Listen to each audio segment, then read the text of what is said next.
So you can cut and paste all these poets and just take a look. So our next is Audrey Lord. You may have heard of her. She's a revolutionary. Well, she was a revolutionary, an activist for Blackness and gayness, and just an amazing writer. Lynette Sheard will be reading A Litany for Survival. For those of us who live at the shoreline, standing upon the constant edges of decision, crucial and alone. For those of us who cannot indulge the passing dreams of choice, who love in doorways, coming and going in the hours between dawns, looking inward and outward at once, before and after, seeking a now that can breed futures like bread in our children's mouths, so their dreams will not reflect the depths of ours. For those of us who were imprinted with fear, like a faint line in the center of our foreheads, learning to be afraid with our mother's milk, for by this weapon, this illusion of some safety to be found, the heavy-footed hoped to silence us. For all of us, this instant, and this triumph, we were never meant to survive. And when the sun rises, we are afraid it might not remain. And when the sun sets, we are afraid it might not rise in the morning. When our stomachs are full, we are afraid of indigestion. When our stomachs are empty, we are afraid we may never eat again. When we are loved, we are afraid love will vanish. And when we are alone, we are afraid love will never return. And when we speak, we are afraid our words will not be heard nor welcomed. But when we're silent, we are still afraid. So it is better to speak, remembering we were never meant to survive.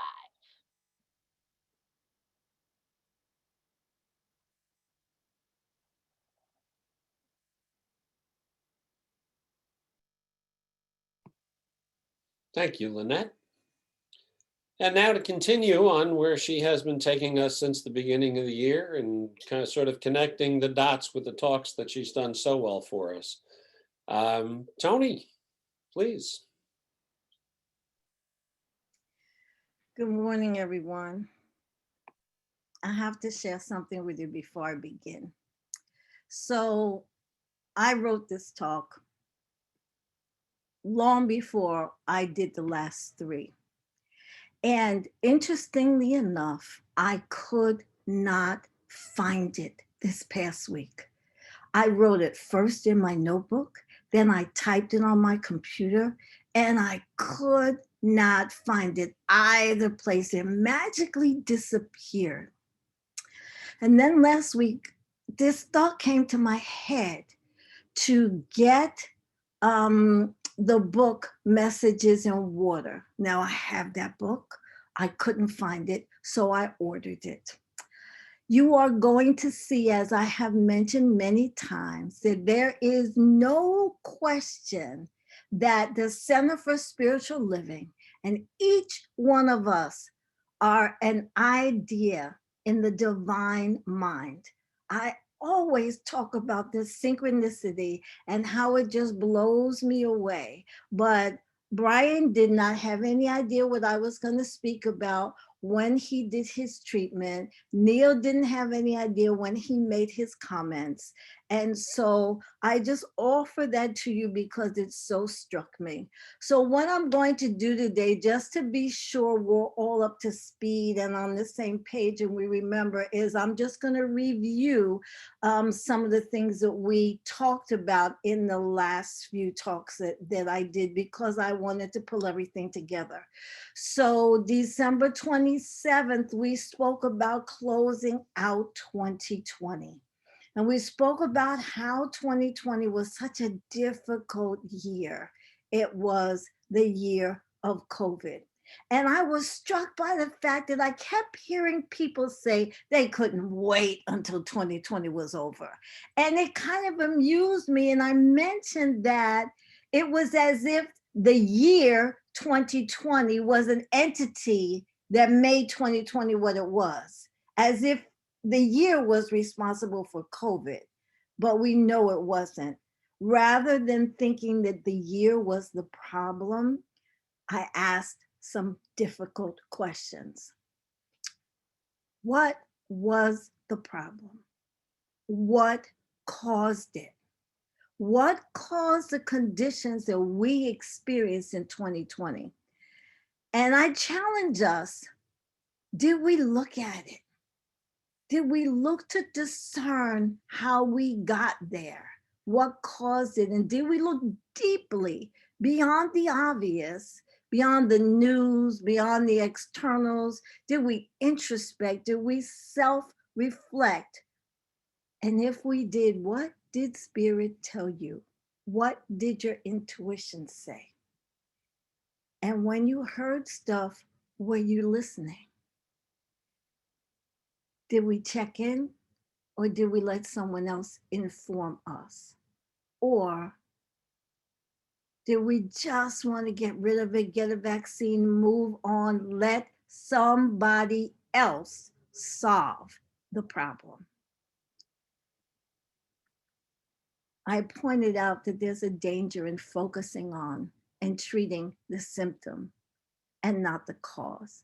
The danger is that you never cure the problem.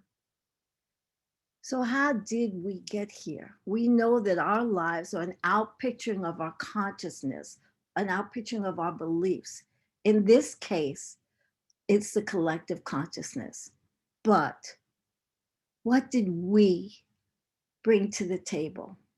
What are we responsible for? What did we bring into the room, as Reverend Michelle always asks us? And I remind you that oftentimes it isn't what it is what we didn't bring that allows a problem to exist. So what have you decided about COVID and its underlying causes? And what have you decided about 2021 and what your experience is going to be going forward? You see, because we are responsible for our part, our seemingly insignificant little speck of the collective consciousness, what we bring into the room, into the new year, what we bring into life. Now, I know that these are difficult questions, and I'm not even going to ask you to forgive me for asking them or for bringing them up again, because the impact of the answers to these kinds of questions, or the lack of asking these kinds of questions, is a determining factor in what we create in 2021, what we create in our lives, and what we create going forward. So what will you bring into 2021? In the next talk, I spoke about intention, and I spoke about the fact that we use intention to create and to influence our experiences in life. And that if we don't create our experiences in life, that we run the risk of someone else doing it for us. And at the very worst, we run the risk of just being jostled to and fro here and there, based on our beliefs and the energies in our atmosphere. So the elephant in the room, the elephant in our lives, the elephant in our minds is COVID right now.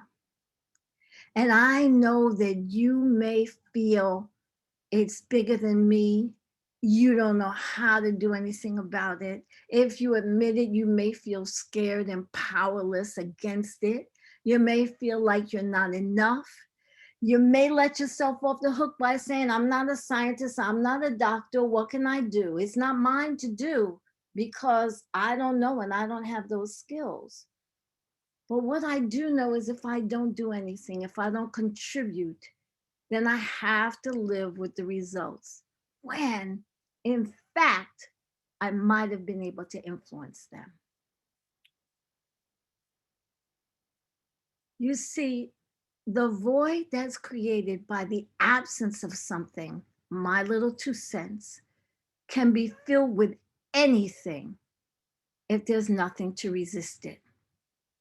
So what I want us to be clear on is COVID and no COVID, we are not victims. And there's a heavy preponderance of influence in our world leaning towards us being victims. You find it filled on the news, on the media, on social media, in movies, in songs. I'm just speaking what I understand to be the truth. But I want to encourage us and remind us not to give up our power and to decide, set your intention for what you want 2020 to be. You see, we have to remember that we're co-creators. We have to remember principle that God is in me, God creates by means of me, God creates by means of what's in my subconscious mind, by means of my heart, thoughts, and feelings. And God creates by means of the collective consciousness because there's oneness. So what am I contributing to the whole? We don't create the world, but we can create our world. So next, we do what we always do in January. We study the first 4 chapters of our textbook.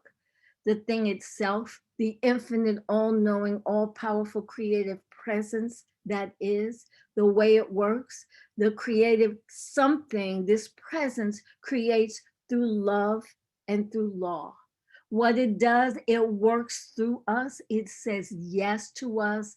And we looked at also how to use it. And so I just wanted to review and bring us back to intention.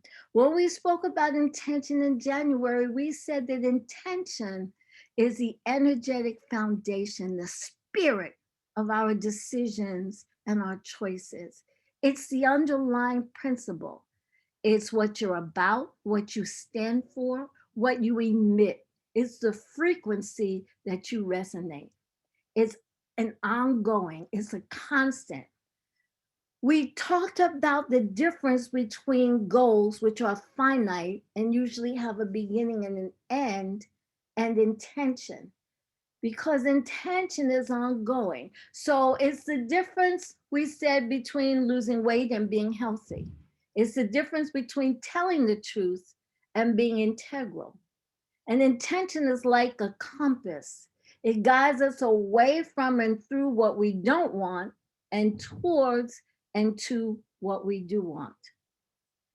So I'm going to ask you again, what do you want for 2021? What's your intention?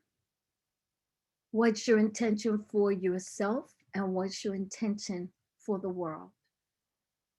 And why do we need to address COVID? You, me, this one, the next one. Why do we as individuals that are part of the whole need to address COVID? So where do we begin? First, we have to get clear. Get clear on the principles of our teaching. Immerse ourselves in it so that we understand it, so that we are clear. Memorize the principles. Know them backwards and forwards so that you are totally clear and have command of them. Learn the principles so that they become our automatic way of being without doubt, so there's no resistance and nothing in the way. Then the next thing we need to do is consciously and deliberately connect with spirit. Plug in. We can do this through prayer, through meditation, through a walk on the beach, sitting in your garden. Just find what works for you that allows you to connect with spirit. Then practice, practice, practice so that we embody it. It's like me or any other vocalist or musician learning a song. I memorize the lyrics. I get clear on what they mean. I get clear on what the author, the composer intended, And I also get clear on what they mean to me because I bring my experience to it. Then I learn the melody. Then I learn the changes so I don't have to think about any of that. And as I learn them and it gets into my body and into my spirit, it becomes automatic. And then what I'm able to do is allow spirit to flow through me and create without thinking about any of that. And this teaching and understanding and learning this teaching is the same way. And then we need to actually use the teaching day in and day out. It's called the science of mind. We are utilizing and testing spiritual law. If it's the law, it works, period. If it doesn't work, then it's either not a law and not a real spiritual law, or we need to hone our beliefs and our skills. When we do this, we're going to become confident in the teaching, the principles, and most important, our ability to use them to co-create. What we do in our teaching is we use spiritual practices to do this, right? So, as an example, when we need to get clear, one of the ways that we can do that is through meditation. Okay, when we've done all the studying and reading and everything, and we still don't understand, sit in meditation. We get clear, we connect with spirit, and things come to us. I sat in meditation the other day with no intention, just to sit like I do. Seconds in, a song I started working on 2 years ago, downloaded, just boom, it was there. I had to get up and get a pen and start writing. So get clear. You use any spiritual practice that works for you, but get clear and connect with spirit. Another spiritual practice that we use, and I'm going to encourage you to use, is visioning. Now, I think that visioning is a spiritual practice that is not well understood by some of us in our teaching. I'm just going to say that. You see, when we do visioning, we seek out what God's idea is of whatever we're visioning about. What's God's idea for me? And I promise you that God's idea is a better version than we can ever imagine, and it will be in alignment with what it is that we want. With visioning, you'll receive guidance, and it's an opportunity to get out of our own way. Of course, spiritual mind treatment, we are speaking our word, our truth, our intention into the law. And then we release it and surrender, trusting that spirit is going to manifest it, because we co-create, right? We don't create, we co-create. Then another spiritual practice we can use when we set our intention to make it come about is visualizing, seeing what we want, imagining it, feeling it, being it in the invisible. It helps it to solidify and manifest. Another spiritual practice is mirror work. It's not something that's talked a lot about in this teaching. I was introduced to this teaching by Louise Hay, and Louise Hay was big on mirror work. When you do mirror work, you look in your own eyes in the mirror and you talk to yourself, you affirm to yourself, and what you're doing is actually reprogramming your subconscious mind. I tell people all the time, if you have a challenge getting there, listen to music. Find some music that embodies what you want to express, what you want to experience, who you want to be, and allow yourself to absorb it. Music affects our spirit on so many different levels, and it's a very powerful tool as a spiritual practice. And you may not be a singer, but if it's music that has words and you can sing it to yourself, it's even all the more powerful. Then another thing that isn't considered a spiritual practice necessarily, but something that we do in our teaching and recommend is accountability. You can do that through journaling. You can do it through a support team, through a prayer partner, but that's another option. Also, tell a new story. Instead of saying, man, I've been working on this weight forever and everything I do, I just don't know. Tell the story about how you released all that weight. Tell the story about how good you feel. Tell the story about how you're just so happy and grateful that you were able to do it. And take action. Whatever little thing you can do every day, be in the energy of your intention. You don't have to know how it's going to happen. Just intend it. Spirit will guide you and do the rest. And as Tama Keeves always says, follow the breadcrumbs because you will be guided. But you must be relentless. Keep your eyes on the prize. Your attention focused and fixed. Trust and know. I'm going to read to you from The Hidden Messages in Water. It's by Masaru Emoto. I read this book a long time ago, and I forgot how powerful this book is and the work that this man did. So I want to share with you. I particularly remember one photograph. It was the most beautiful and delicate crystal that I had so far seen. So let me stop. I'm sorry in case someone doesn't know. Mr. Emoto did experiments where he froze water and took a picture of the crystal in the water. And he took pictures of crystals in different kinds of water. And then he entered an intention, a thought, a feeling, some words, and took pictures of those crystals. And the work is fascinating.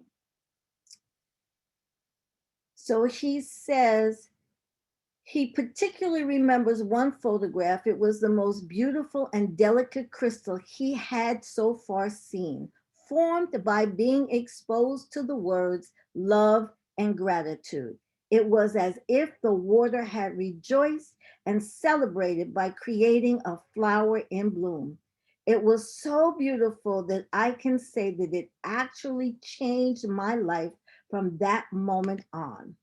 Water had taught me the delicacy of the human soul and the impact that love and gratitude can have on it.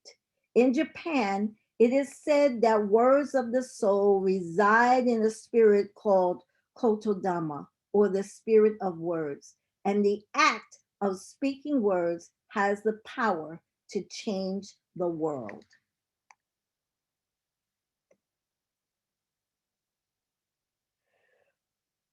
I'm sorry. I'll stop there. Anyway, you get the idea with that. So I am just recommending that you acknowledge every good thing, every bit of evidence, be in gratitude, give thanks. In this way, we are contributing to the whole.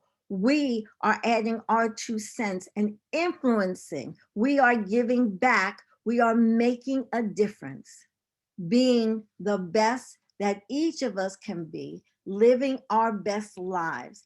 That is what is mine to do. That is how I can influence COVID. One more reading for you. Our lives are made possible by the movement of an unseen energy. Therefore, I would hope that we'll always be aware of this and pay attention to those around us and the things going on around us. This is something that is very important This is because the act of looking at something has an effect on it. Everyone seems to be aware of this, but we don't put it into practice. Focusing your attention on anything serves as an expression of love. Each one of us has a magical ability to change the world. We have all been granted the power of creation by God. If we use this power to the maximum, we will be able to change the world in but a moment. For people who see no end to their worries and suffering, this perspective should come as considerable comfort.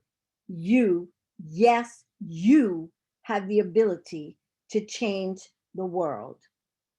We can cover the world in love and gratitude. This will become a glorious morphic field that will change the world. It's not about time and space. Now, here, wonderful and marvelous things are possible. And so it is. Thank you. Let's take this into prayer.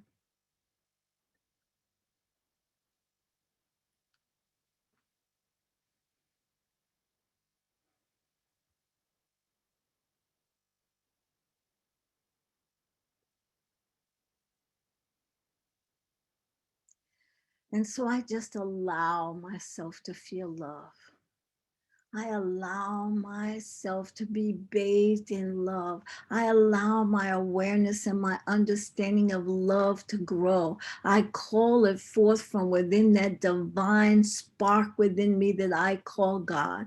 I call it forth and I allow myself to become aware, familiar with it. I allow myself to trust it. I allow myself to utilize it unafraid because I know it is the power and presence that I call God. It is the expression of God, and therefore no harm can come to me when I love.